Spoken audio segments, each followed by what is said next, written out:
Hello viewers, welcome at Sanai cafe. मैं doctor Sudhir Srivastava, cataract and refractive surgeon, Sanai hospital Lucknow से। क्या ऐसी ड्रॉप बन गई है जिससे कि चश्मा अब नहीं लगाना पड़ेगा और चश्मे से आज़ादी हो जाएगी, लोगों की चश्मे की दुकानें बंद हो जाएंगी? कल से मैं सोशल मीडिया पे कुछ न्यूज़ चैनल्स पे और कुछ मेरे को लोगों ने सोशल मीडिया पे व्हाट्सएप पे मुझे फॉरवर्ड किया, वीडियोज़ पे फॉरवर्ड किए कि ऐसी कुछ मीडिया में न्यूज़ चल रही है कि ऐसी दवा का इजाद हो गया है साहब, अब तो चश्मा लगाना ही नहीं पड़ेगा और अब तो चश्मे की दुकानें बंद हो जाएंगी, अब तो डॉक्टर्स बेकार हो जाएंगे, अब उनको कुछ काम करने की ज़रूरत नहीं होगी, ऑप्टोमेट्रिस्ट की भी दुकान बंद हो जाएगी। तो कभी कभी हम लोग के यहाँ अनफॉर्चुनेटली हिंदुस्तान में किसी भी चीज़ को इतनी जल्दी हम लोग हाइपर हो जाते हैं किसी चीज़ के लिए, और कितनी ना हम उसके बारे में साइंटिफिक गहनता में जानते हैं, ना हम उसके बारे में कुछ पता करते हैं। बस हम एक कोई भी मीडिया पे कोई न्यूज़, और मीडिया की भी हैबिट्स है, मीडिया हर चीज़ को सेंसलाइज कर देता है। पता नहीं उसको क्यों ये सब करने की ज़रूरत है। क्या वो थोड़ा रिसर्च नहीं कर सकते, थोड़ा इंतज़ार नहीं कर सकते? क्या वो जिस कंपनी ने प्रोडक्ट बनाया है उस कंपनी के बारे में, उस कंपनी से पूरी डिटेल इन्फॉर्मेशन लेके उसको इवैल्यूएट करके कुछ साइंटिफिक लोगों से ओपिनियन लेके, या अगर अगर वो आई से रिलेटेड मैटर है तो कुछ ऑफ्थेल्मोलॉजिस्ट, जो सीनियर ऑफ्थेल्मोलॉजिस्ट हैं, जो रिसर्चर्स हैं, उनकी ओपिनियन लेके कुछ अपने कंटेंट बनाएं, बजाय इसके कि आप केवल आप एक ये न्यूज़ बना दें कि साहब अब तो चश्मे से आज़ादी हो गई, अब तो चश्मा लगाना ही नहीं पड़ेगा, चश्मे की दुकानें तो बंद हो गई, अब चश्मे की शीशियों की दुकानें बंद हो जाएगी, कंपनीज बंद हो जाएंगी। इस तरह के स्टेटमेंट्स से कभी कभी बहुत हंसी आती है। मैं ऐसे ही एग्जांपल कुछ आपको बताऊं कि साहब कुछ हमारे कुछ ऐसे प्रोडक्ट्स भी कॉस्मेटिक्स में आते हैं कि साहब जिनको आप लगा देंगे तो आप बुरे हो जाएंगे। तो सारा अफ्रीकन जो कंटिनेंट है वो लगा के तो सारा जो है वो वाइट हो जाता है, क्योंकि हर आदमी वाइट बनना चाहता है, हर आदमी वाइट स्किन बनना चाहता है, कोई भी नहीं ब्राउन स्किन या डार्क ब्लैक स्किन के साथ रहना चाहता है, क्योंकि इतने ज़्यादा आपको पता है इतना रेसिज्म है ऑल दिन दुनिया में आज भी। तो क्या ऐसा पॉसिबल हुआ कि कोई भी हम प्रोडक्ट लगा देंगे तो हम बुढ़े ही नहीं होंगे, कि हमारी एज नहीं बढ़ेगी? कुछ चीज़ों को हम छुपा सकते हैं, हाइड कर सकते हैं, कुछ चीज़ों को हम बेटर कर सकते हैं, लेकिन ब्लाइंडली किसी चीज़ पे ट्रस्ट कर लेना कि साहब मैं ये दवा डालेंगे तो आपका काला मोतिया ठीक हो जाएगा, ये दवा आप डालेंगे तो आपको चश्मे का नंबर उतर जाएगा, इस तरह के स्टेटमेंट्स दे के, और हमारे लोग क्योंकि उस चीज़ की तह में नहीं जाते, और जब तक उनको इस चीज़ की समझ में आती है तब तक देर हो जाती है, और उनका फाइनेंशियल लॉस भी होता है, और कुछ लोगों का तो मेडिकल लॉस भी होता है। क्योंकि ऐसे भी हम लोग देखते हैं अपने प्रैक्टिसेस में कि जो सालों से ग्लूकोमा के पेशेंट्स रहे और वो कंट्रोल चल रहे थे, और उन्होंने दवाएं बंद कर दी कि किसी ने उनको सजेस्ट किया कि इस दवा को डालिए आप, तो इससे काला मोतिया ठीक हो जाता है, क्योर हो जाता है। उसके उस बहकावे में आके उन्होंने दवाएं बंद कर दी, और फाइनली वो जो विज़न उनकी लाखों कुछ डिकेड से या सालों से जो मेंटेन चल रही थी वो भी लूज़ हो गई और वो ब्लाइंड हो गए। तो इस तरह से जो भी मीडिया में अगर हाइप्ड कोई न्यूज़ है तो उनसे थोड़ा सा संभलने की ज़रूरत है, बचने की ज़रूरत है। तो आज हम लोग बात करेंगे उसी प्रोडक्ट के बारे में जिसके बारे में 2 दिन से मैं बार बार अपने व्हाट्सएप पे भी देख रहा हूँ, लोग मुझसे फ़ोन करके भी पूछ रहे हैं, पेशेंट्स भी पूछ रहे हैं, और मीडिया में भी न्यूज़ इस तरह की आ रही हैं। वो दवा है प्रेसव्यू। ये एंटॉड फार्मास्यूटिकल्स ने अभी रिसेंटली लॉन्च की है। ये प्रोडक्ट पाइलोकार्पिन का लो कंसंट्रेशन है। पाइलोकार्पिन हम लोग लगभग 70-75 सालों से आँखों में इस्तेमाल कर रहे हैं एज ए ग्लूकोमा मेडिसिन।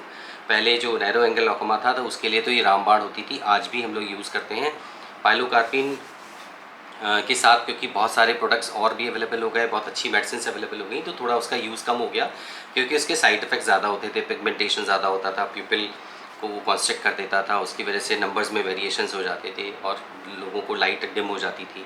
कुछ लोगों में हाई मायोपिक्स वगैरह में अगर पाइलोकार्पिन अगर हम लंबे समय तक डालते हैं तो उससे पर्दे का डिटैचमेंट, रेटिनल डिटैचमेंट होने की पॉसिबिलिटीज़ रहती थी, इसलिए वो आज मेडिसिन यूज़ की जाती है नैरो एंगल के पेशेंट्स में। खासकर जब हमें लेज़र करना होता है उससे पहले हम लोग यूज़ करते हैं, और कोशिश हम करते हैं कि उसको बंद कर दें, क्योंकि उसके साइड इफ़ेक्ट्स लंबे समय तक आँख में रहते हैं। लेकिन वो दवा काला मोतिया की दवा है जो 70-80 सालों से सक्सेसफुली यूज़ की जा रही थी। कोई भी दवा है तो केमिकल ही, उसके फ़ायदे होंगे तो कहीं ना कहीं उसका कुछ नुकसान होगा, तो हमें नुकसान और फ़ायदे को बैलेंस करके ही तो ट्रीटमेंट देना है। यही हमारा रोल है एज ए डॉक्टर। कि पैरासीटामॉल एक दवा है जो कि किसी को भी फीवर में आप देंगे तो वो ठीक हो जाएगा, लेकिन अगर आप उसका इर्रेलेवेंट यूज़ करेंगे आपके लिवर को डैमेज कर सकता है, आपके किडनी को डैमेज कर सकता है, कभी कभी बहुत सीवियर रिएक्शंस हो जाते हैं, पूरी बॉडी में फफोले पड़ जाते हैं, छाले पड़ जाते हैं, इवन उससे डेथ भी हो जाती है। तो हर दवा के अपने फ़ायदे और नुकसान हैं। तो जो प्रेस व्यू आई ड्रॉप जो अभी रिसेंट टाइम में लॉन्च हुई है, ये बेसिकली प्रेस बायोपिया करेक्शन के लिए है। अब प्रेस बायोपिया क्या भला है?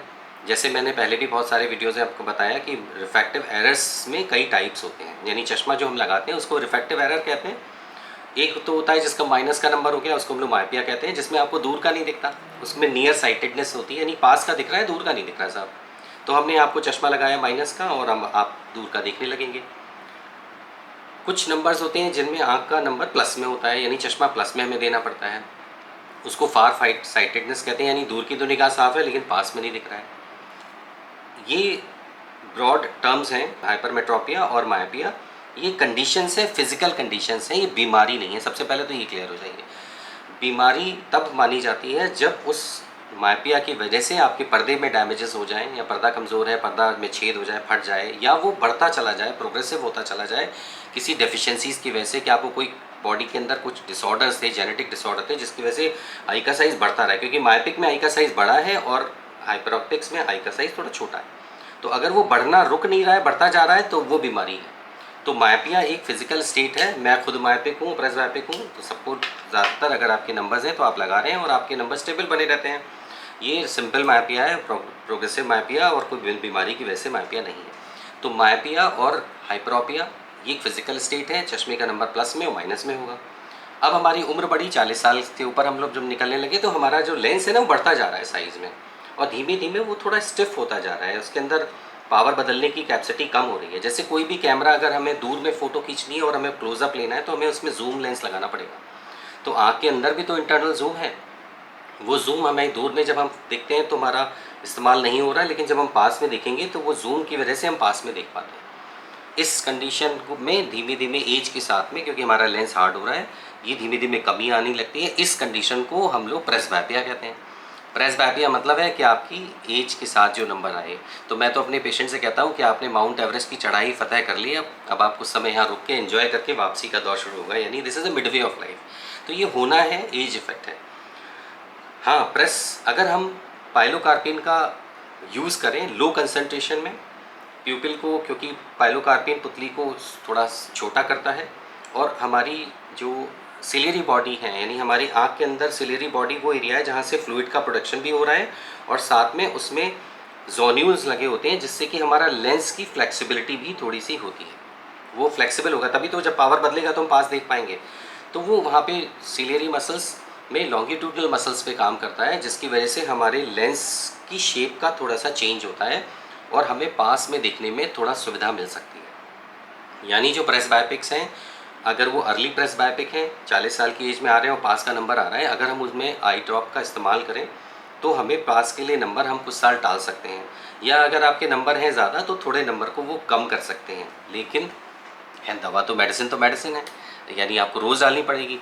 तो जैसे आपको चश्मा लगाना पड़ रहा है वैसे भी आपको आई ड्रॉप भी डालनी पड़ेगी, और आई ड्रॉप अगर पड़ेगी, केमिकल पड़ेगा, तो उसके कुछ साइड इफ़ेक्ट्स भी होंगे जो अभी नहीं पता कि लॉन्ग रन में अगर हम उसको डालेंगे, क्योंकि पाइलोकार्पिन के साइड इफ़ेक्ट्स तो वेल नोन फैक्ट्स हैं, सबको पता है। पिगमेंटेशंस होते हैं, पेन आँखों में होता है, डालने के बाद शुरुआत में कुछ सेकेंड्स, कुछ मिनट्स के लिए आपको आईज़ में स्टिफनेस होगी, पेन होगा, हैवीनेस होगी। क्या वो पाइलोकार्पिन लो कंसनट्रेशन में होगी कि नहीं होगी? पिगमेंटेशंस तो नहीं होंगे। ये जब लॉन्ग रन में हम लोग यूज़ करेंगे तो हमें उसके फ़ायदे नुकसान पता लगेंगे।